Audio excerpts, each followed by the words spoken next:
Try and get started. Yeah, that was Good timing. okay. Let's do that. Sounds good. So wait tomorrow morning. Video, so we'll just get it out. Yeah. Thank you so much.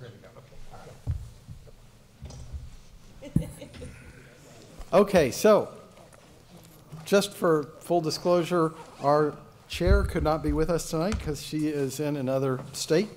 And so as the vice chair, I'll be chair tonight, so I'll guide us through that. Should I fall ill, Courtney right here. And if Courtney goes down, we got Rod Sink. So we got a bunch of past chairs to make sure that we get through this tonight. So we will start with the roll call, please. Yes, good evening, thank you. Vice Chair Miller? Here. Alternate Director Lawler? Director Nunez? Director Sayoc? Here. Alternate Director Larson? Here. Director Sinks? Here. Director Corrigan? Here. Director Gibbons? Here. Director Ellenberg? Here. Alternate Director Yulo? Here. Director Tovar? Here. Thank you. I'll note again that Chair Abe-Koga is absent, as well as Director Bruins this evening.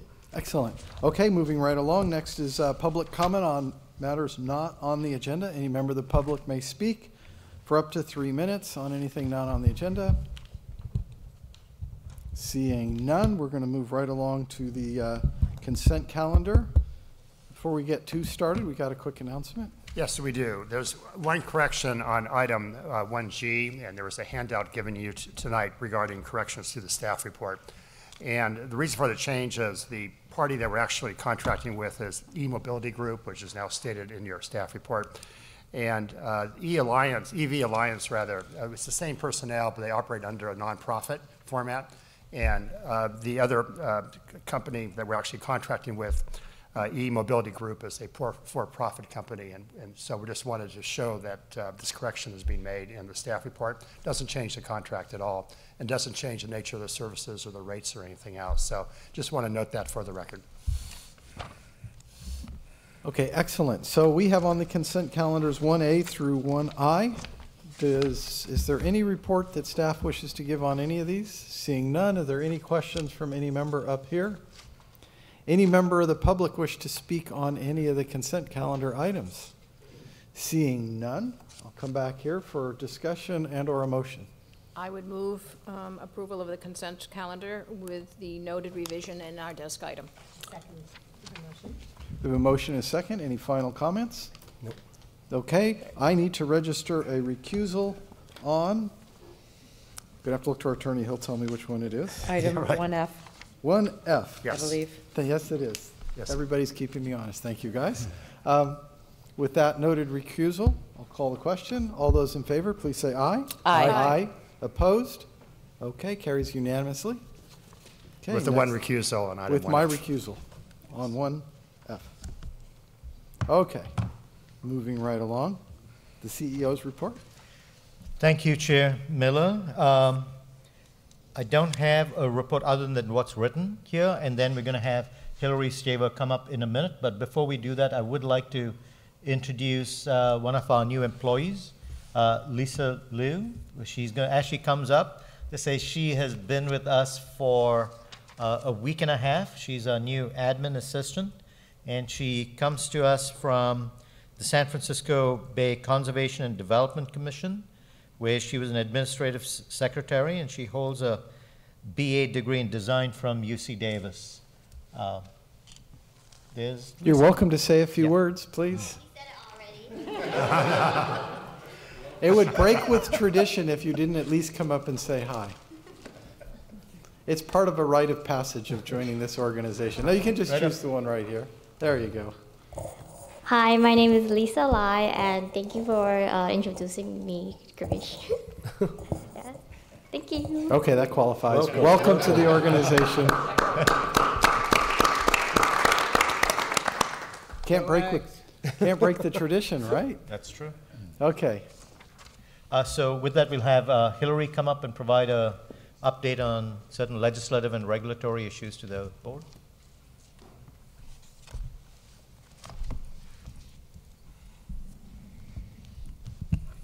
Good evening, directors. Hillary Staver, Regulatory and Legislative Affairs.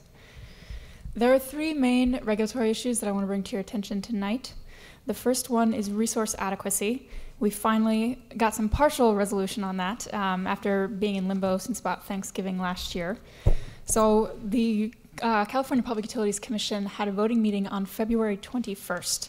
And if you recall, the proposed decision that they released back in Thanksgiving had two major changes to the local resource adequacy requirements.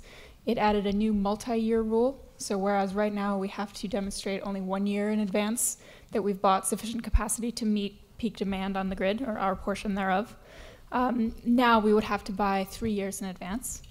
And the second provision was that they would create a central buyer that would buy local RA on behalf of all load-serving entities. That central buyer would be the IOU in each of their service territories. So for us, it would be PG&E. So that proposed decision sat there for about 4 months, or 3 months, and then there were several times when it was supposed to be brought to a vote. It kept getting delayed. We weren't sure sort of what the thought process was, and then about 5 days before this vote on February 21st, they amended it, and they removed the central buyer provision. So, which was the big piece that we were opposed to, us and many other stakeholders, but they kept the multi-year provision. So that revised decision did go through unanimously on February 21st, and what that means for us is that we now have a new local resource adequacy requirement that we need to demonstrate compliance with on the same timeline that we usually do. So October 31st is our deadline for showing year-ahead resource adequacy compliance, and we now will be buying over the summer for that additional 2 years out. So that's one part of the decision, but the central buyer piece, there's some interesting new action on this. Typically, when a decision passes, that's kind of the end of the matter. But what the commission said was they like the idea of the central buyer, but there was not enough record to sort of come to a decision at this time, which is why they struck it. So instead, over the next 6 months, there's going to be a series of stakeholder workshops to talk more about the central buyer. And then they're going to come out with a second decision in the fourth quarter of this year. So we could potentially be looking at adoption of a central buyer at the end of this year that would kick in next year. But we have some additional time to basically advocate for our version of a central buyer, which is a residual central buyer that would come in and basically only fill the gaps after individual load-serving entities like SVCEA have purchased their local resource adequacy. So that's RA. We're going to be working, what that means then is this proceeding is going to run through the rest of the year. We also are working in a parallel track 3 in that proceeding on some other issues. Track 3 is kind of a grab bag of everything that hasn't been dealt with in the previous 2 tracks. So we're looking at a number of issues such as refining the load forecasting methodology in that track. So resource adequacy is going to be busy for a while. Then we also have a brand new proceeding that we've been waiting for. 1 second, Hillary. Fred, Oh, please. you want to ask a question? Oh, I'm sorry. I thought I'm hearing question. Keep going. We were on a roll. I just delayed the entire meeting, and my apologies. Keep going, Hillary. We have a new proceeding also that we've been waiting for a while now. If you recall, last year SB 237 was passed, which expands direct access by 4,000 gigawatt hours across the state. And it's left up to the CPUC to determine how that 4,000 gigawatt hours is going to be distributed geographically around the state and the timeline that it's going to be rolled out on. So we just, a couple weeks ago, finally got the OIR, the Order Instituting Rulemaking, for that proceeding. It's actually being voted on tomorrow at the commission meeting to officially start the proceeding, and they're expecting a decision by June. So we have a few months here to be involved in how that's going to be rolled out, and clearly that's something that we're going to be very focused on. CalCCA is expected to be involved in that as well. So that is just getting started. We don't have a lot of other information at this time, but it'll be a major focus for the next quarter. And then finally, the order instituting investigation into PG&E's safety culture. When I spoke about this last month, I talked about how the CPUC had solicited stakeholder input on a number of fairly systemic reforms to PG&E's structure and operations, such as splitting up the gas and electric businesses, removing them from retail generation. So SVCEA submitted our comments that we talked about last month. We are still now awaiting direction from the Commission on what they want to do next in that proceeding. We don't really have a schedule beyond that set of comments and reply comments. So we're anticipating that will continue, but nothing new this month. And then finally, there are some updates to the timeline for implementing PG&E's new rates, but Don is going to cover that later tonight. Okay, we're going to have some questions, and I think Rod was the first person who wants to ask. Thank you. I'm not Fred, but welcome, Fred, from Gilroy. I know we've been concerned about the folks who have the departing load, who have the RA, giving it up on a fair basis to those of us who are acquiring load. So yes, I'm thinking of PG&E in particular and the games that have been played with that RA. Was anything done by the CPUC to reflect on this question of how RA could be moved fairly, purchased and sold fairly by, the incumbents and the newcomers? This is one of the issues that we're seeking to address in Track 3, setting up a sales framework that would ensure that load-serving entities who are holding excess RA do offer that onto the market in a timely fashion so that there is enough RA for purchase on the market for everybody to meet their requirements. So that is one of our key issues, basically in Track 3. Track 3 is just getting started. We actually just finished up 2 days of workshops today. So we are hoping to get something on that, but we don't have definitive action on it from the Commission yet. Yeah, I hope we continue to hold that in front of the CPUC, and also, take the data set from this last cycle as well as the next cycle, where we're going to have to purchase for 2 years, because obviously, as we'll learn later, our costs have gone up very significantly for RA, and it's not a rational thing that we should be paying so much more for something that, one party needs to relinquish and another needs to purchase. So, Mr. Chair, may I interrupt for just a moment? Sure, you want to make a quick comment on that? I would like staff to explain what RA means. I know what it means, but I've been at this for a while. Yes. And I'm afraid that there's a bunch of people in the room who don't know what RA means and how the game is being played on us. It is not resident advisor. No. 30-second primer. Who wants to take it, Krish or Hillary? Who wants to explain RA? Republican administration. Does anybody other than me want to do it? I think you got the microphone. I tried. So resource adequacy, and thank you, I should have started with that. Resource adequacy is a program that load-serving entities, which CCAs, investor-owned utilities like PG&E, direct access providers, all load-serving entities across the state participate in. And the goal is to make sure that we have enough capacity on the system such that in the highest demand hour of the year, we have enough to meet that demand. So there are different ways to measure whether you're meeting demand, right? You can look on an annual basis and say, did our system generate enough energy in total? But you also have to look at it on a time, from a time perspective. So resource adequacy is about making sure we have enough power plants across the state that are up and operating to meet our demand in the highest demand hour of the year. And the way that plays out for us is every year there's a statewide process. It starts at the CAISO, the California Independent System Operator, which is the institution that actually operates the grid in the wholesale markets. They look around the state, figure out how much capacity we need on a statewide basis to meet that peak demand, and then they pass that number to the Public Utilities Commission.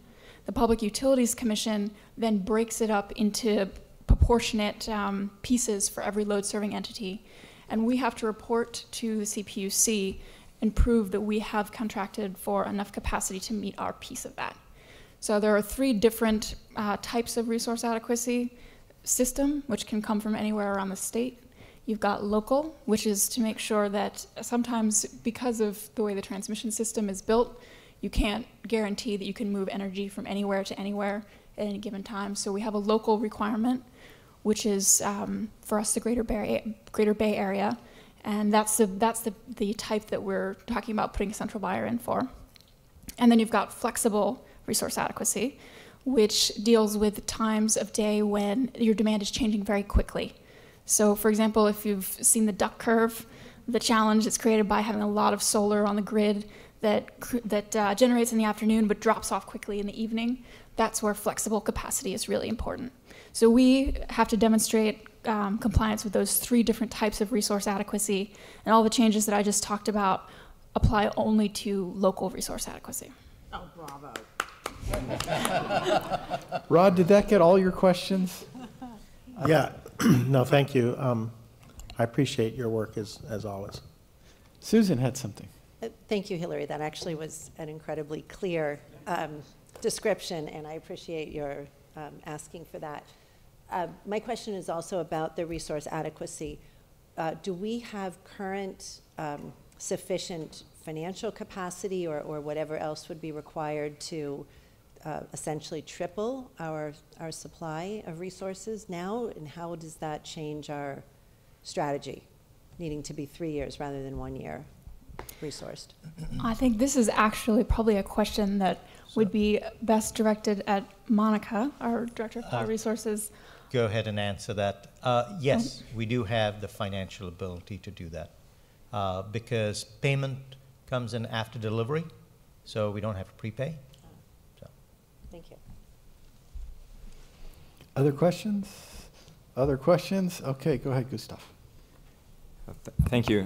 Not a question, but just a comment. I really wanted to thank you for the written report that was in staff report. The style was very easy to read, very engaging. It gave me a much better flavor of the proceedings and the different aspects of them. I found it much easier than the matrices I'm used to with other agencies. And so, you know, and really any staff report that mentions Lady Gaga in the very first sentence is like, it got my attention right away. So thank you for that. I mean, once I thought of that, I couldn't not put it in there, you know. I'm glad to hear that. Thank you. Any other questions or comments for Hillary? Okay, good job. I think we're done. Gresh, anything else? Yeah, the RA discussions remind me to update you on 5 Bay Area CCAs. We're working together. Monica is actually heading up this team to develop a consolidated buyer for RA. Each of us are going out and buying resource adequacy, capacity, and like Hillary mentioned, it's a very tight market. So instead of all of us going out individually to buy, we're trying to see if we can buy as a group. So we're working on that, and when we reach an agreement with a contractor, we'll bring it back to you for approval. So that sounds like we're less likely to be gamed, making up a substantial... No, this is all on the buy side.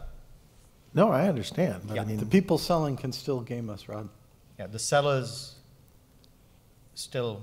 But at least they're not going to be trading us off against each other. That's right. That's my point. Yeah. Thank you. Any other questions? Any member of the public wish to speak on the CEO's report? Seeing none, I think we're done with that item. Next up, mid-year budget. Thank you. Thank you, Vice Chair Miller, and good evening, fellow directors. I'll pause here for allow you to get some coffee because we're going to talk some numbers, and it's 7:30 at night. But we have some tough news on the budget, some good news on the budget, and overall it balances out. I also want to remind the board that this is a voting item, so we'll take action on this at the conclusion of this presentation. So, next slide. There we go. So, our mid-year adjustments maintain the financial stability of this agency, so we're not seeing any change to the bottom line. It's not financial magic that the revenues equal the expenses on this adjustment, as there's different drivers for the favorable and unfavorable adjustments, but it did work out to be no change to the bottom line. Our revenues adjusted favorably, $23.4 million, mostly based on the rates. We had assumed an 8% reduction in PG&E rates back in the adopted budget. We also assumed a 21% increase in the PCIA. That was 6 months ago. We also assumed that those rates would be implemented in January. We're now in March, and I'll update you in a moment on the revised schedule of when the rates are happening. But it's a moving schedule, but certainly those are the two drivers for the positive adjustments to revenues. On the expense side, it's power supply. So some minor adjustments on other operating revenues, but certainly power supply is the driver there based on current market conditions, and we'll talk about that in a moment. So this mid-year budget adjustment is a 4+8 forecast. We do have, and you saw in the packet tonight, December and January Treasury reports. So we have actuals for 4 months of the fiscal year, which did impact this mid-year budget adjustment. We then went ahead and reforecast our February to September revenues and expenses. We also commissioned PEA to relook at the pro forma model for our power supply expenses as well as our rates and revenues. We conducted conducted meetings with staff internally to reevaluate their needs, and we also had to consider the changing business environment. I'll give you a couple of examples. So back in August, when we put the recommended budget together, in September we brought it to the board, PG&E had not declared bankruptcy. So that's a new item that we had to factor into this budget, and certainly impacted our professional services line item, as well as SB 237. At the time that we presented the adopted budget on direct access, we were hoping maybe it doesn't get signed, it doesn't happen. It did get signed, it did happen, and we have to prepare for that in January 2020. No impact to load for this budget year, but certainly we do want to have professional services in place to help us navigate through that challenge. So let's get right into power supply. And I think you saw from Hillary's presentation, resource adequacy. It's a reminder that this is a risky business. Our renewable energy credits pricing has moved up since the adopted budget. There's risk with pricing. There's risk with having the wrong load. We saw this last summer where we had the right pricing, but the load came in much higher based on weather, and then we had to go out and buy expensive power from California independent system operators. So there's risk on having the right load and having the right prices. We saw in recent months the tremendously cold weather that not only in our region but also in other parts of the country that does affect the natural gas market, which sets the basis for market prices when we're out there buying power from the CAISO. And so weather has certainly played a factor into a higher price curve today than 6 months ago. We have new CCAs entering the market. So although we're combining resources on the RA, we're not seeing the same response to our solicitations on the power supply side for energy when we're out there, because they're also talking to San Jose, they're talking to Monterey Bay and others. So we're seeing more CCAs in the market. We do have a time-based laddering hedge strategy. So we do have a hedging strategy to provide that rate stability and some stability in a very volatile commodity on the power supply side. But it's time-based. We're not in the process of speculating when prices are going to go up or go down. So we're very consistent. We follow our energy risk management policy. And in 2020 hindsight, you could look back and say we should have bought more in October, but you could also be wrong, right? And you could load up entirely your load in October and prices drop, and then you have to explain that. So we do have a disciplined approach to our hedging strategy. Our adopted budget also included a portion of open positions filled with bucket 2. So bucket 2 would be those type of renewable energy credits that you could get from resources that are not maybe directly tied to the grid or directly an identifiable source. There's a risk to us that from a regulatory viewpoint that would be considered emissions with it. And we're pitching in our message that we are carbon free. And so there's a risk to us to not use PCC2. And we replaced that in this mid-year budget with PCC1. But there's a price to pay for that. So it's around $18 per megawatt hour for bucket 1 versus $6 for bucket 2. So we had to factor about a $7 million increase to the power supply budget for that change in our strategy. And then Director Sinks covered the issues with resource adequacy. To graph out the price curve that we're seeing between the adopted budget and what we have today, you can look at the green line on the bottom part of the graph, much higher than what we had 6 months ago. At the time of the adopted budget, we were following our energy risk management policy, and we were 90% hedged for October through December, and then 75% hedged balance of the year. And it's prudent to leave a portion of your load out there unhedged in case market prices turn favorable. In this case, right now, we're looking at very high price spikes as we saw with February based on weather. Also, November and December were much higher than the budget. And as of today, if we were to close all our positions for the summer and did that today, we'd be looking at much higher prices than we had in the adopted budget. So as the year progresses, we'll get these open positions hedged, and these price curves may come down and look more favorable a month or two from now as we close those positions, but we're using this as our basis for the increase in the power supply budget. Now let's get into the favorable side of the adjustment, which is on rates.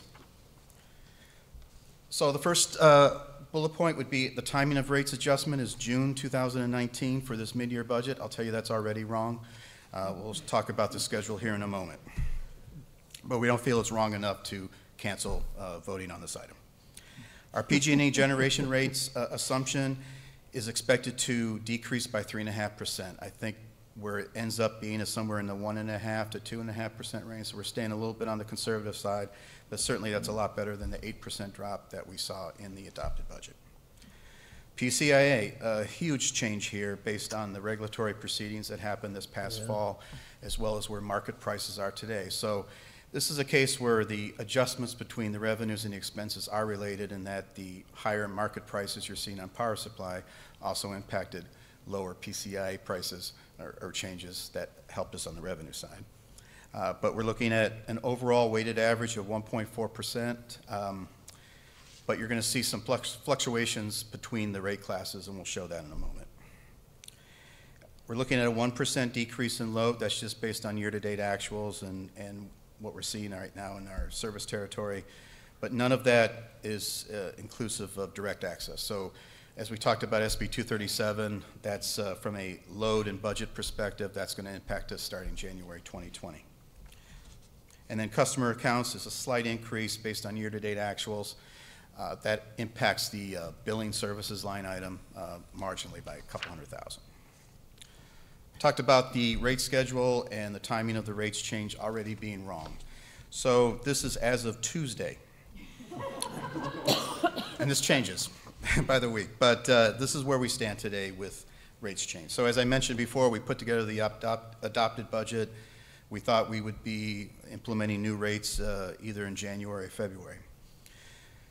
As of right now, what we expect to have for a rate schedule, and I'll start off with March, and the first bullet point under March would be 3/1 new PG&E rates effective with a partial annual electric true-up. So that's a part of their process in developing their revenue requirement of what they need to collect on the generation side when setting their rates.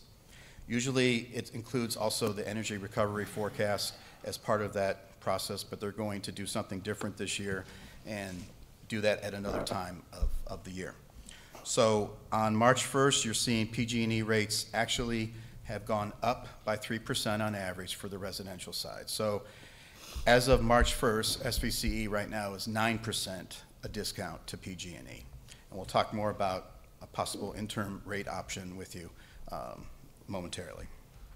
In May, we're looking at then another rate change from PG&E, mostly focused on the transmission and delivery side. And then on July 1st, we would see the final PG&E rates effective, subject to change. But as of right now, we're expecting the final rates to be effective, all in PCIA, PG&E generation rates on July 1st, which means we would take that to the board with our rate changes at the July board meeting to be effective on August 1st. And just as a reminder, this is a slide that you've seen from Don Bray before. You'll see it again as we look to change rates later this year. And just as a reminder for the new folks on the board, if you look at the 2019 bars, you'll see the blue bar for SVC generation rate, and then the PCIA. So the customer pays the blue bar plus the PCIA, that entire bar. But the blue portion of that column is what SVCEA gets to pay its bills and increase its revenues or its reserves and pay for its power supply. So it's the blue part of the bar that impacts us. And you can see that if, and this is just as a general example, if rates were to fall by 3.5% and the PCA stays relatively flat, and we're assuming a 1% savings to PG&E, you would see a slight uptick in the generation rate for SVCE, but still be 1% below that PG&E generation rate in whole. Just while we're on this item, again, what are today's assumptions? It sounds like rates just increased on the residential side. How much did they increase by? What was the effective date? And what are we expecting in July now? So we're expecting, so on March 1st, they went up on average 3%. Commercial as well? Okay. Got it. So on average, about 3% higher. On July 1st, we would expect then a 6.5% decrease for a net of a 3.5% decrease in the PG generation rate. Okay, thank you. So if I may, just to clarify, earlier you mentioned the 9%. So what the 9% is the 6% shown here, which we budgeted, but in fact, PG&E has done this weird March 1st uptick such that the delta is now currently, for whatever length of time, 9%. Right. On a temporary basis, it's 9%. May I ask a question? And I think it's a Don B. question. How confident are you in the July projection? And I know you're not confident at all, based on, but I'm going to ask you this way. How much money would you bet that what you're suggesting now, no, I don't mean to be glib, because I know you can't be confident based on what they're doing, but like how do we feel about this? We're currently getting input from Don. You better come on the microphone so it's on the recording. I want to say thank you for asking Don to put up his money, not me. I'm not putting up money. Yeah, we're currently getting input from 3 different industry consulting organizations on this, and we're blending what they're telling us. So there could be probably a plus or minus 1 or 1.5% to what numbers Don's expressed here. We're also taking a lot of input from PEA, the organization that we've worked with most closely on the power supply side. They're telling us they're confident in these projections. I'll relay your question to them. But haven't we heard all this before and it's been dramatically wrong? Yes. Yes, I'm not trying to be antagonist.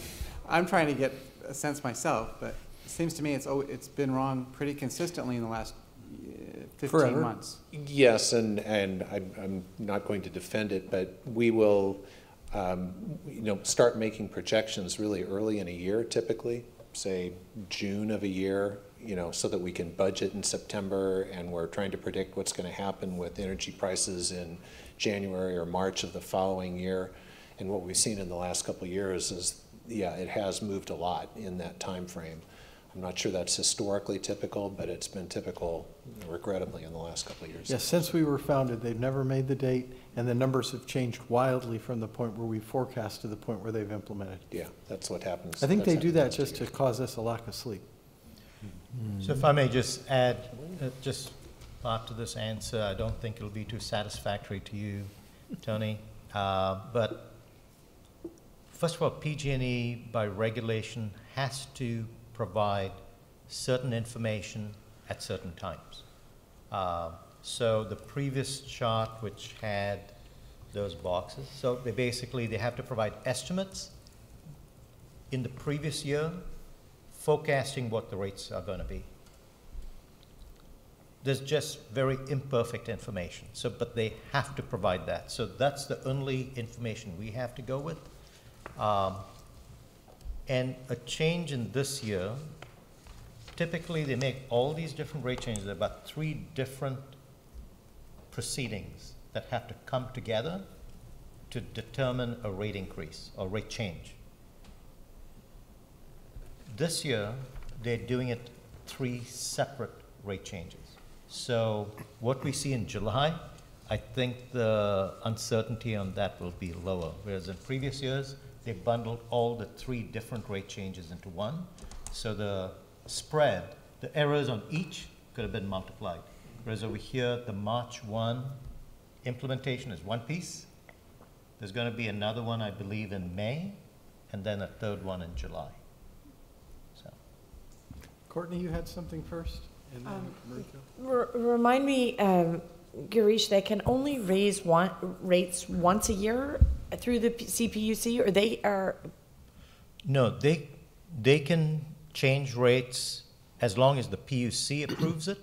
In past years, so they have transmission rates, generation rates, and distribution-related rates. The generation-related rates, they've broken it up into 2. One piece got into effect March 1. The second piece is going to go into effect July 1. And the reason for that is actually something CCA's fought for. The formula associated with the PCIA, we were asking for the formula to be changed, and there was a lot of regulatory wrangling, and we had a decision go in our favor. So now PG&E has to change the calculations they did previously to come up with new calculations. And then the third piece that they're going to put into effect in May 1 has to do with transmission rates. Those transmission rates are essentially determined by FERC and the PUC. So these are different pieces of the business that typically PG&E will finally roll it all together and serve it up as one big rate change for us. This year, it's happening in 3 different times. Got it. And it's happening significantly later. Last year, we were having this conversation in January or February. Jan, Feb, and we implemented in, I think, the March, April timeframe. And this, yes, it's significantly later. Is it conceivable that they would have these rates hit us somewhere in August and then we'd start over again in January, or will we annualize now into August? Yes, it will, because they have to, by regulation, provide a forecast of the next calendar year in this calendar year. Okay. And I think we may have explained in a previous presentation, this PCIA decision is going to make it even more complicated because there's a true-up also, which looks back at what happened the previous year and trues up costs for PG&E, and that gets applied in the next year. So it's not going to get simpler. And nothing leads me to believe it's going to be more timely. Yeah, we're not seeing that yet. First. Thank you. Thanks. Thank you for asking that. That was part of it. So my 2 more questions to add on to that. So do we anticipate PG&E always breaking it up moving forward, or is there something special about this year that caused this change? So that's the first question. Yeah, I think they'll go back to trying to consolidate the rates. It's lower cost for them from a staff standpoint. And I think the regulatory proceeding on the PCIA has basically been settled right now. So we had a new change this year. So I think this year is an anomaly. Okay. Yeah. And then the transmission rates, does that, I'm assuming the transmission rate increase has no bearing on what we would do to, right? It's just the sourcing. Yeah, exactly. Okay. Okay, thanks. Rod had a question? Yeah, so if I heard you correctly, out of a couple dozen decisions the CPUC has reached that have adversely affected us, for the first time we've actually gotten something positive from them in lowering. I remember we were talking about like 20%, and then it was 8%, and now the result of our advocacy has been, it's now 1.5% PCIA increase, right. And that's effective July 1st. That's right. Congratulations to Hillary, and thank you. The factors were more because certain energy prices are up. They don't have as much. Yeah, to no, recover, it's a big deal that they've actually taken our argument into consideration. CalCCA pushed on this.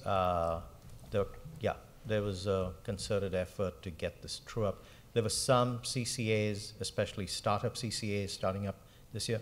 Cash flow is an issue. They were going to be crushed, right? It was a very critical issue for them. And we need them in our tent. So thank you. And thank you for all the great work on. So we did stop Dawn about 2/3 of the way through. So if there are no more questions, maybe we can get staff to finish the report. All right, thank you. So speaking of the PCIA, this is just a breakdown of how we derive the weighted average of around 1.23%. And as Girish mentioned, it's an impact of market prices, of the regulatory proceedings that we had this past fall, changing the structure of the formula, as well as the true-up that is new to the PCI formula this year, as well as Hillary's work. So you can see that from a overall change, it's about 1.23%, but when you get into the certain rate classes, there's some pretty big swings, and that's through the changes to the structural formulas as well. So if you are a CCA with a high residential load, you would actually most likely see a negative adjustment to the PCA based on very high decrease on the residential class. And for us, pretty good balance for us, because even though it's a large decrease on the residential side, we also have some large increases on the commercial and industrial side, which is the majority of our load, but it balances out to about a 1.23%, which we'll factor in as we set rates in a few months. So we've covered the adjustments on the revenue side. We've covered the adjustments on the expenses side. We'll wrap this up with talking about uncertainty and risk, planting the seeds for where we want to go with rates discussions in the next few months, and talk about our reserve situation as well as uncertainty and risk. And here, this is just an example of the many risks and uncertainties that SVCE faces, and it changes sometimes weekly. But on the rate side, and it's been mentioned before in an earlier comment that yes, we've kind of seen this dog and pony show before, where we see a terrible adjustment on rates and then it comes back very favorable. But past performance does not guarantee future results. And in another year, it could be quite the opposite for us. And that's where the umbrella of the reserves is our only protection against those type of swings. Regulation and regulatory as well as legislative risk is always there. We talked about the power supply risk, and that will not change, as well as direct access is coming in 2020. And the PG&E bankruptcy, I think in the short term, there's not much risk to us, as there's been a business as usual with our revenues going into the lockbox on a daily basis. Long term, it's anyone's guess what that impact will be to us. Plant the seed about rates discussion. So we've actually put this in this presentation thinking we were coming back to you in a month or two to actually set rates. It looks like it's going to be longer than that now, but we'll go ahead and at least cover this for now. I want to also emphasize this is not a voting item on rates tonight, just a discussion item on this. But if we were to assume the 3.5% reduction in the PG&E rate, PCIA stays the same as what we showed you tonight, we'll have to do that balance of rates and reserves. From a agency viewpoint, we're going to give you the option that provides us the most financial stability, which also is a discount to PG&E rates, and that would be the 1% option. It maintains the surplus that we showed you tonight for this fiscal year of $29.5 million. It also helps us achieve our reserves goal, which you'll see in a moment, in the next couple years if everything has stayed the same, stays the same over the next few years. You can also do a 2% discount to PG&E rates, but there's a balance there that you would then have a slight increase to the residential rate, for instance. You'll have a lower surplus this year, and it'll take you just a little bit longer to get you to reserves target. If you were to do a 3% discount to the PG&E rate, you're looking at then another lower discount, but the balance is a slight decrease in the overall rate that customers pay. This is a discussion that we're going to have in a few months, and we're going to have to talk about that balance between rates and reserves. And speaking of reserves, I want to emphasize to the board that we're still are not at target. And just for the new folks to understand what the lines mean on this slide, so if you look at the top line, which is the blue line, which says maximum reserve target, that would mean 270 days of cash coverage on hand. Our green line, or current target, would be 180 days or half a year of cash on hand. And our minimum reserve target, the red line, would be 90 days of cash on hand. And these various column bars show you when we would hit that reserves target based on where we go with rates and a discount compared to PG&E. And just as a reminder of how things have changed so quickly, when we presented the mid-year budget for last March for last fiscal year, rates were coming in very favorable. We left ours the same. We had the 6% discount. We were looking at a $50 million surplus, and it just seemed like it was a little too easy. And we thought we were actually going to hit our reserves target by the end of this fiscal year. Then we had the 8% discount and all the other assumptions we covered with you in the adopted budget last September, and it looks like that reserve target was going to get moved out a year later than that. Now we're looking at probably 2 years out before we hit our reserves target.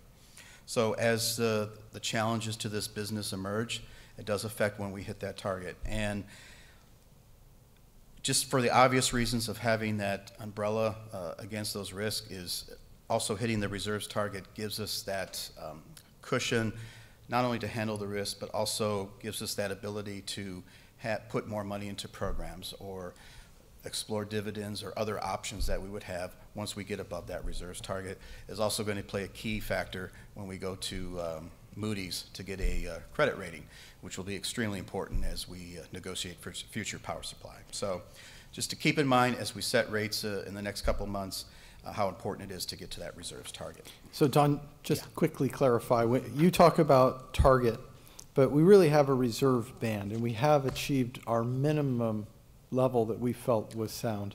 And that minimum is still significantly more than other CCAs in the Bay Area, some of which have existed a lot longer than us, right? Absolutely. Okay, so I don't want anybody to feel like we're failing. We've actually succeeded quite well. We just still would love to get to that full 180 days. So you kept saying not making it, falling short, those sorts of words, but I think we've done a very admirable job, even if it's going to be a little farther back than we'd like. No, thank you for that clarification. As a finance guy, I'm always negative, so I failed Undertaker's school. It's good to be negative as long as the books are positive. Thank you. So having said that,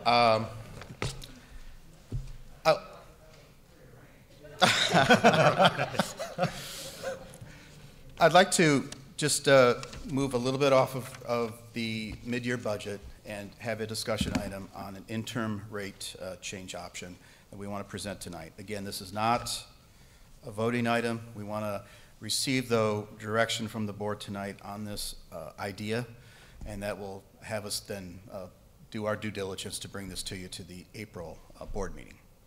So as we mentioned earlier, as of March 1st, SVCE is on average 9% below PG&E for most rate classes.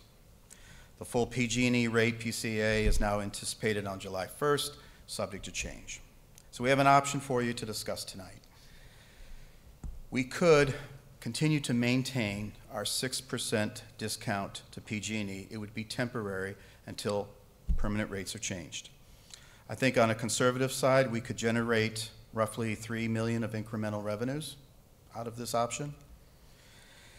That revenue then could potentially contribute to a larger discount in August. So if we get a $3, $4, $5 million incremental revenue from this option, it helps to have that discussion 3-4 months from now. Instead of being stuck with 1%, maybe we can do 2 or 3% and use this to pay for that difference between the various discounts.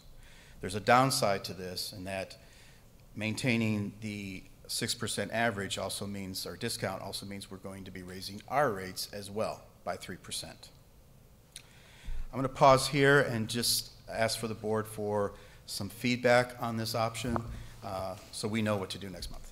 Who wants? We're going to start with Rod. Sorry. So if I understand correctly, if we go back to the slide that had all the colorful bars on it, thank you.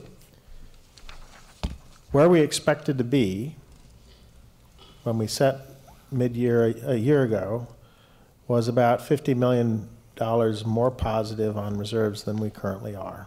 Is that a fair, in the right ballpark? Furthermore, we've just heard in our budget adjustment that we're needing to take that electricity has come in, RA and everything else, our costs have come in largely due to electricity supply and RA, $23 million more than we figured when we did the budget. So if I look at all of this and I ask you how much cash we have in reserves in the bank right now, you would say we have... Close to 70 million. Okay. And what I would say is to you, these are really big deltas. The fact that we're 50 million down from where we expected to be a year ago, the fact that we are also now 23 million higher expenditures. I mean, had PG&E done what we figured they'd do, and had the CPUC done what we figured they would have done, it wasn't 8%. I remember it was a much higher figure. It was closer to 20. We would be in a world of hurt right now. I agree. And we could have ripped through our reserves pretty quickly. So I will say that I think it's important, if we're going to be competitive in the market, and we're tracking effectively, right, from the beginning, this agency has done a fantastic job. We've said we're going to be carbon free, and we haven't compromised on that. We've even gone to PCC 1 when we couldn't get PCC 2, much more expensive, all renewable, California qualified, bucket 1 for those of you who are new. But we've also said, you know, it's an imperative to us that we not give anybody the incentive to go back based on our rates being comparable or a little bit lower. Now, I'd hate to think if these decisions had gone otherwise, you know. I'd hate to be in a position up here saying, well, we're ripping through our reserves and now we're going to have to either compromise on our carbon, because, yeah, we could buy carbon-laden electricity for, right? We could do that. Or we'd have to be raising our rates above PG&E. So I am all for salting away more money now to pay for that rainy day, because given what's happened just in the last 12 months, given a very uncertain regulatory environment between the legislature, the CPUC, what comes from the courts and the bankruptcy proceeding, I think we have to look at making a rate adjustment while we can to support higher reserve attainment. Because frankly, folks, right, we have one competitor for most of our load, and that's PG&E. And then we also have to be very thoughtful about our direct access customers, and we're working on that too. But I just think it's time for us to consider what, frankly, we couldn't have imagined a year ago in all these changes, and work to up our reserves now while we can. Is there anyone who wishes to offer a counter opinion to that? No, I'm not going to offer a counter opinion. I'm going to offer an opinion. You've been chair. I've been following the energy markets really closely for a long time, and I'll just say, you thought that was scary. This has been not that wild of a year. PG&E goes bankrupt every 10 years. We got all kinds of stuff that just seems to happen. So having good reserves is absolutely necessary, and that was how we found it ourselves. And unless somebody objects, I think we would give staff direction to bring back something that shows us tracking PG&E's change. Is there any objection to that direction or counter opinion? We'll start with Tony. I'll work down. I had, a question. It's my understanding that as energy costs go up, PG&E is likely to be having to pay more for their energy as well, and that should have a downward pressure on PCIA. Am I? That's what's happening. Okay, so that's correct. To some extent, there's a counterbalancing in the. I know it's not one for one, right? But there is a counterbalancing there. And my question is not an objection, Howard. I just wanted to make sure we understood that dynamic. So, and I actually don't disagree with your suggestion. Liz? Wait, I think. Oh, I'm sorry. No, it's okay. Thank you. No, and He I, said he was saying, oh no, I didn't want to interrupt the young man next to me. So, no, but I would also agree. I think that we should really be conservative and sort of look at upping our reserve as well. Okay, thank you for the feedback. We'll be back next month with this. hang on, Liz has a comment. I'm going to support the conversation to parallel PG&E with the increase of 3%. I think that's prudent and great. And I think it is important to recognize the inverse relationship between the PCIA and the cost of energy. So there are other options out there. We can go back to bucket 2 if we have to. There are things that we can still do within our mandate. I'm comfortable taking this first step and going forward from there. Okay. No, I just would like to, I fundamentally agree that the reserves are aspirational. But I also think it's imperative that, I've said it before, and I will continue to say it every opportunity I'm given, that we look at ways, with the long view, we look at ways to create our own rates based on our own costs and detach ourselves from chasing PG&E, because I don't like being coupled to them.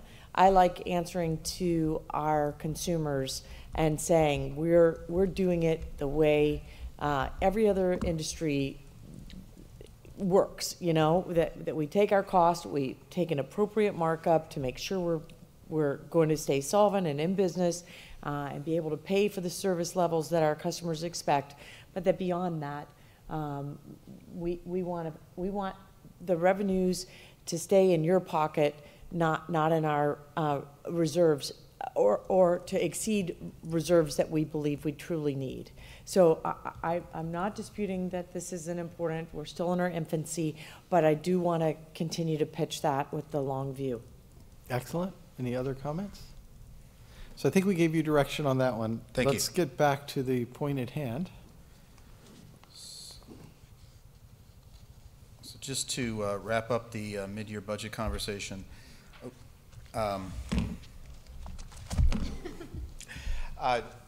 overall, just this splits out all the changes that we made. Once you get past the revenues and the power supply, everything else seems like noise, but we've had some ups and downs on other operating expenses, but overall, this balances out to a small adjustment compared to revenues and power supply. Happy to answer any questions on this slide, but those are the details of all. Can you the clarify changes. what direction you need from us tonight? You need a vote to... Got it. Next steps. So staff recommends adoption of FY 2018-19 mid-year budget.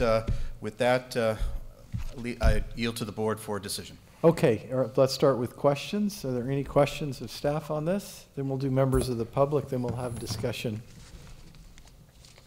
Any questions? Seeing none from us, there'll be a... go ahead, Tony. Why do we adopt a mid-year budget? Certainly, I don't think it's typical for our agencies to do so. For us, it's because we've had such changes on, even though their overall surplus is going to stay the same, because we've had such changes on the power supply line item, it's prudent to be able to adjust these line items. And because of the volatile business that we're in on the commodity side, mid-year seems like a good time to relook at that. It is an opportunity for us as a board to weigh in if we don't feel like we're on the right course. Correct. Any other questions of staff? Any member of the public wish to comment? Come on down. You've been waiting for us all night. I didn't think I would speak tonight, but I was wrong. I'm Bruce Carney. I'm the chair of Carbon Free Mountain View and a board member of Carbon Free Silicon Valley, not a first-time caller. You know, there's several different philosophies about pricing that have been expressed here tonight and in previous meetings and executive committee meetings. So let me just sort of summarize. There's the give the customer as much of a discount as possible policy. There's the give the customer just a tiny discount because cheaper is good enough. You don't have to be a lot cheaper. And there are risk reduction policies. There are stability policies. Our former CEO was a big fan of stable rates. My perspective is that Silicon Valley Clean Energy has largely achieved its primary goal of providing most of the county with carbon-free energy, and it looks like you'll be able to do that for the foreseeable future. So that's job one. Job two, though, bending the carbon curve, requires this agency to have the maximum resources deployed in the most cost-effective manner. And so if I were asked to choose between a policy that kept rates just barely below PG&E's so that the agency had maximum revenue to use for bending the carbon curve, or continuing to give a 6% discount to our customers so that they could use those savings for whatever discretionary purposes they wanted, I would prefer the former, because I think that this agency is well run and will come up with excellent programs, but they'll be expensive. We won't have enough money to deploy the changes that we would like to fast enough under the best of circumstances. So I'm a fan of getting our reserves to the target level rapidly, but once that happens, I'm a fan of deploying a lot of money toward carbon reduction programs. And so to me, the option that I would love to see in April is one that says, let's shrink the gap between PG&E's prices and our own. Thank you. Thank you, Bruce. Any other member of the public wishing to speak? Okay, we come back to us for discussion and or a motion. I would be prepared. Go ahead, Liz. Okay. I would make the motion that the board accept the mid-year budget as presented by staff this evening. A motion is second. Further discussion or commentary on this item? It's a big deal. Don, thank you for a comprehensive Well report. done. I haven't called the question. Well, I just had one question, which is, it seemed like a heck of a coincidence that the increase in the budget, I mean, that we have exactly offsetting items. Can you talk a little bit about how they came out to the nearest fraction of a million to be equal? Is that artificial? And I mean, just a little bit. You don't have to. So on the other operating costs, we wanted to keep those as flat as possible. On the power supply side, it's the driver is the change in prices and on the unhedged volume.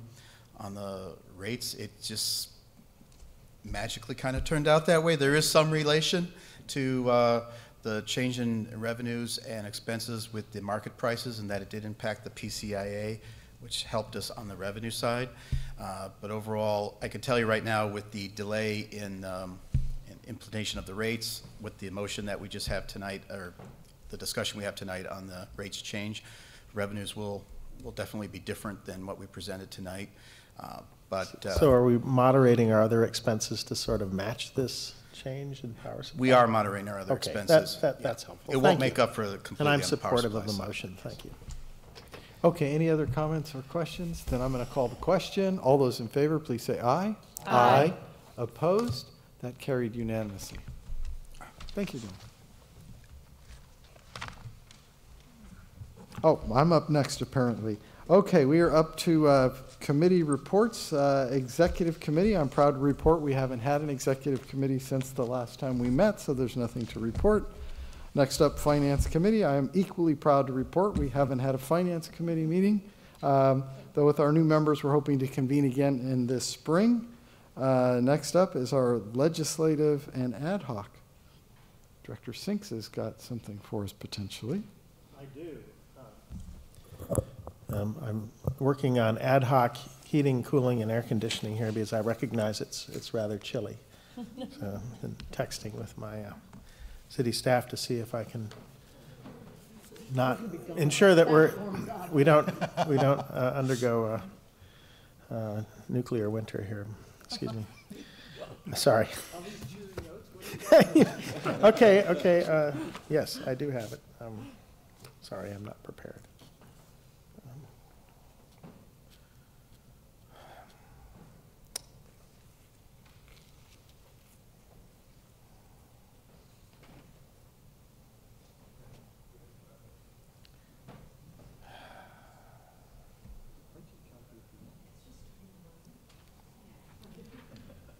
Do you? Okay, thank you very much.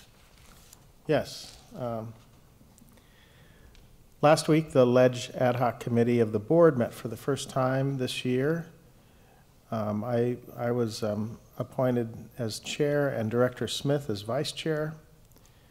The meeting began with reviewing the role of the committee and SVCE's legislative resources and advocacy history for the benefit of its new members. The committee then turned to analyzing the 2019 legislative session thus far.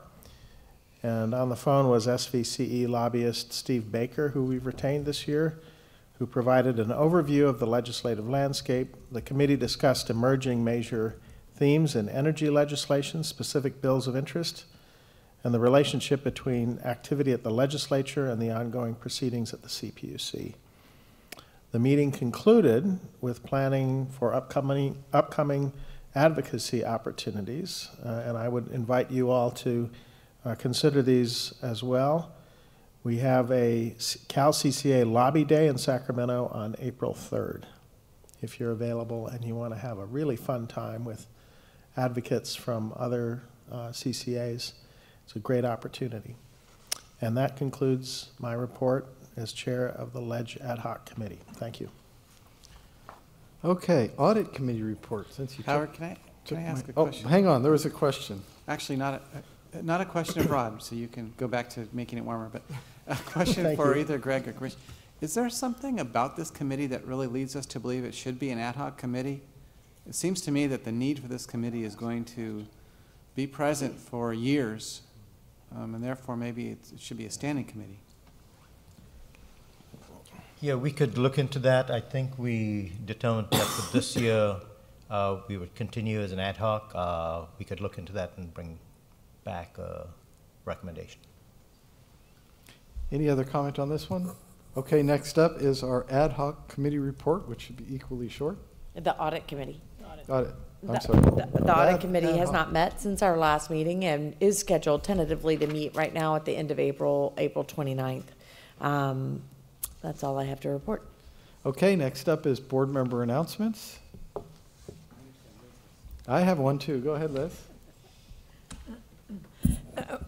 So it was a busy last 2 weeks for me. I'm going to let staff and Director Singhs talk about the presentation I mentioned to everyone, the Architectural Intelligence 2019, which I think proved to be most educating and fascinating. But I was also in Washington, D.C. for my role on the American Institute of Architects Strategic Council. And we had some lobbying that we wanted to do for legislation, and one of them is relevant to our business, which is there is an IRS rule that allows businesses to build new buildings to get a tax credit for energy efficient components in their buildings. That IRS rule has expired.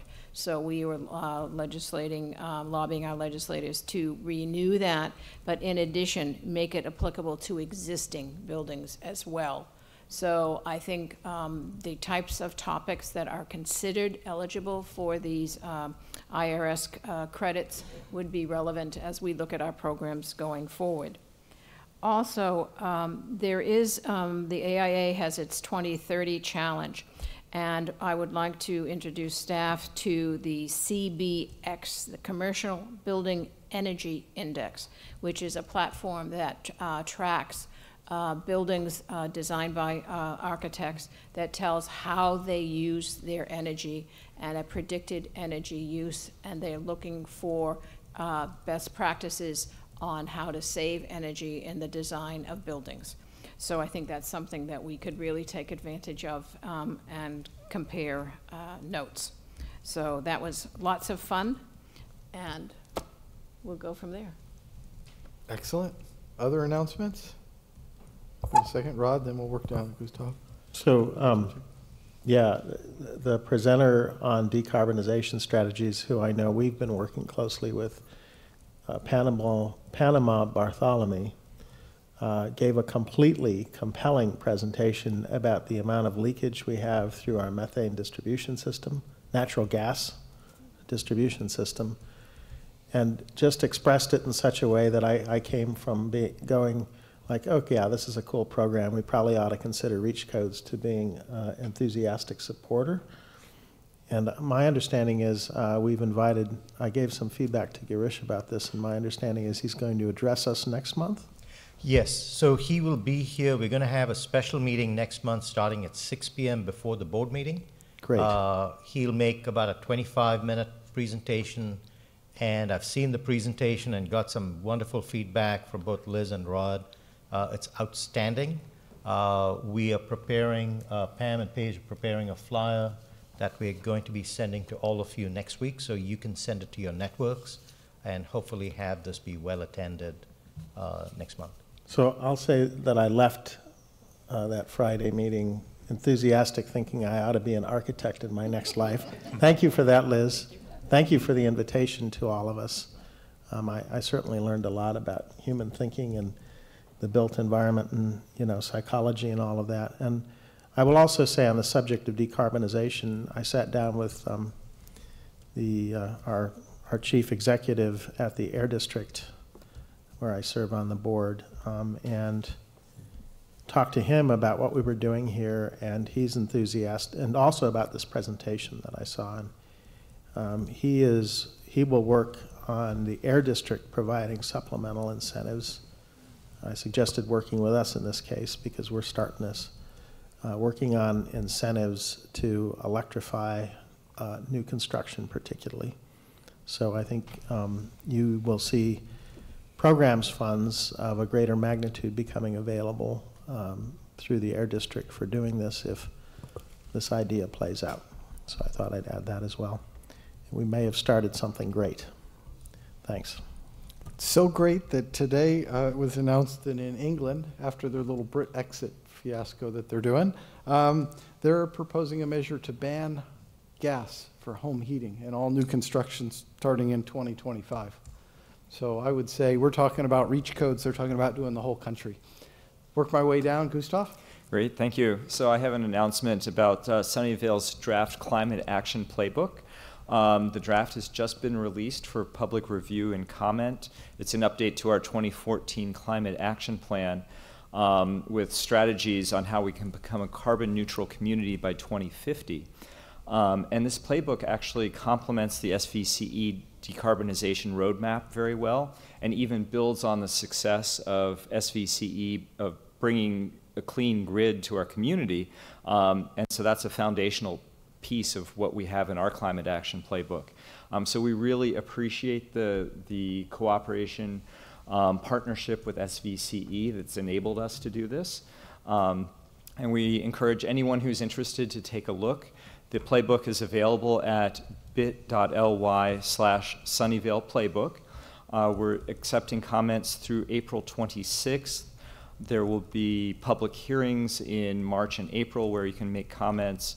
There's an online survey at Open City Hall.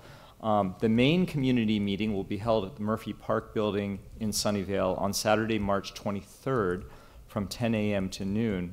You can also email questions to green@sunnyvale.ca.gov or call 408-730-7717. So I'm really glad that we've been able to take advantage of the good work of SVCE, build on top of that, and go even farther for our community. So, thank you. Excellent. Okay, other announcements from anybody? Seeing no announcements? Well, member of the public, come on down. There's an organization called SPUR. They are holding a luncheon on the 22nd at the Computer History Museum, honoring the implementation team that created Silicon Valley Clean Energy. So people like Melody Tovar from Sunnyvale and Steve Attinger. I got an invitation through a connection with Google. I don't know if it's sold out or not, but certainly this is a wonderful recognition for the people who worked so hard 3 and 4 years ago to set this agency up. So didn't want the evening to go without them being acknowledged. It's on my calendar. I'll be there to represent us, and so will others. I will be there as well, so yeah, I look we'll forward be to there it. in force. Excellent. Okay, any other announcements? Seeing none, then let's be adjourned. Thank you.